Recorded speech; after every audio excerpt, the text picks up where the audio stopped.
రాష్ట్ర ముదిరాజ్ బంధువులందరికీ మన ముదిరాజ్ మహాసభ రాష్ట్ర ప్రధాన కార్యదర్శిగా సలెండర్ శివయ్య ముదిరాజు మీకు నమస్కరించి తెలియజేస్తున్నాము. ఏదైతే ప్రగతి భవన్ వేదికగా నిన్న సిగ్గు ఎగ్గు లేకుండా డాక్టర్ బండ ప్రకాష్ ముదిరాజ్ గారు, మరి రాష్ట్ర ఫిషరీస్ కార్పొరేషన్ చైర్మన్ పిట్టల రవీందర్ గారు ఈటెల రాజేందర్ను అదేవిధంగా పరేడ్ గ్రౌండ్లో నిర్వహించిన సభపై అవాకులు చెవాకులు పేలడాన్ని మన ముదిరాజ్ మహాసభ పక్షాన తీవ్రంగా ఖండిస్తున్నాను.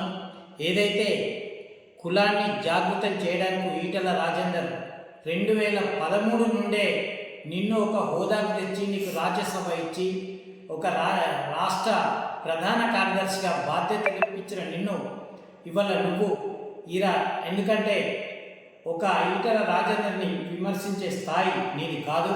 మరి ఏదైతే 2009లోనే ముదిరాజులను బీసీ నుంచి బీసీ నుంచి బీసీఏలోకి మార్చాలని ఆనాటి ముఖ్యమంత్రి వైఎస్ రాజశేఖర రెడ్డి దగ్గరికి మన ముదిరాజు ఎమ్మెల్యే తాండూరుకు చెందిన నారాయణతో కలిసి ఇవాళ వైఎస్ రాజశేఖర రెడ్డితో సంప్రదించి జడ్చర్ల ఉప ఎన్నికల్లో ముదిరాజులను బీసీఏలోకి చేర్పించింది ఈటెల రాజేందర్ కాదని నేను ప్రశ్నిస్తున్నాను.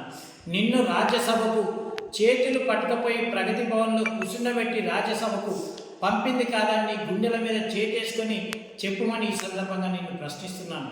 అక్టోబర్ 8 నాడు జాతీయ ఐక్యత కోసం నిర్వహించిన సభ అది. ఈటెల రాజేందర్ కోసమో లేక నీ కోసమో కాదు.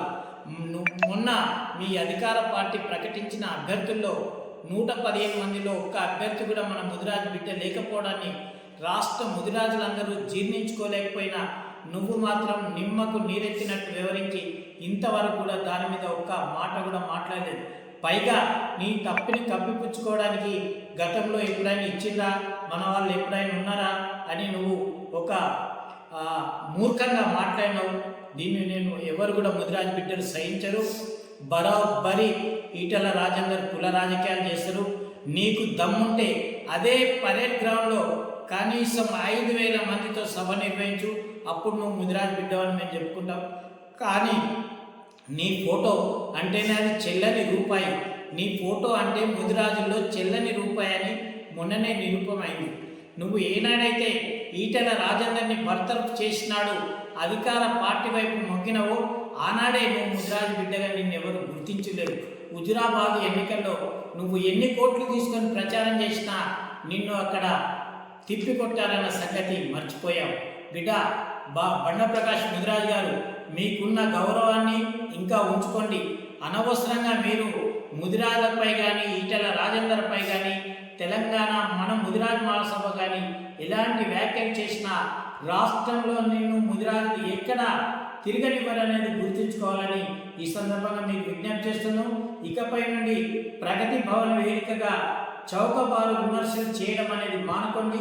నిజంగా నువ్వు ముదిరాజు బిడ్డవైతే ముదిరాజు పోస్టర్లో నీ ఫోటో ఉంటే ఏంది తప్పు? నువ్వు ముదిరాజు బిడ్డవు కావా? ముదిరాజు జాతి నీది కాదా? ఒకసారి నువ్వే ప్రశ్నించుకోవాల్సిన అవసరం ఏదో ముదిరాజులందరూ ఆలోచిస్తున్నారు. మరి ఇలా ఈటెల రాజేందర్ నికార్సైన ముదిరాజు బిడ్డ కాబట్టే నేను రోషమిన్న బిడ్డను, నేను ముదిరాజు బిడ్డను, చావనైనా చస్తా కానీ నీకు లొంగిపోయే ప్రసక్తి లేదని కేసీఆర్ని ఢీకొట్టిన మునగాడు. మరి నీకు ఆ దమ్ము ధైర్యం లేక ఆయన చెప్పు చేతుల్లో ఉండి ఆయన మోచేతి నీళ్లు తాగుతూ ఆయన డైరెక్షన్లో ఆయన రాసిన స్క్రిప్టును చదువు తీయాల ముదిరాజ్ జాతిని అవమానపరిస్తే ఖబర్దార్ అంటున్నాం. రాష్ట్రంలో ఎక్కడ నిన్ను తిరగనీయమని కూడా ఈ సందర్భంగా నేను హెచ్చరిక చేస్తూ ఇలాంటి విమర్శలు మానుకొని ఒకవేళ నువ్వు ముదిరాజ్ జాతి బిడ్డవైతే మాతో కలిసిరా, లేకుంటే నీ జాతేమో ఆ జాతికి వెళ్ళిపోని నేను ఈ సందర్భంగా నీకు స్పష్టం చేస్తున్నాను.